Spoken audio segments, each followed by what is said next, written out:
Eu não conheci, nem Fortaleza nem Natal, um lugar lindo desse. É o Tocantins é assim. Amor, vai ali perto do Paulinho. Nossa senhora! Uhul! O mão velho tá só a tripa. Pera aí, mais uma. Quem fez, velho? Vai rápido.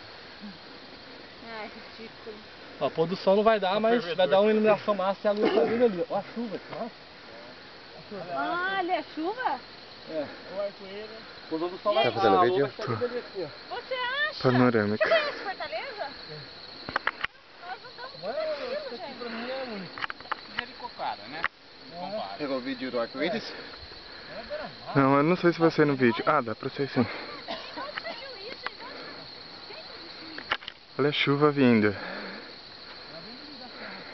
Como diz a Darlene, os oceanos choram por não banhar tanto Tem altas areias no vídeo aqui, ó. Tem a lagoa lá. Você vai tomar banho. Ali, lá, água quentinha. é o lugar mais bonito que eles têm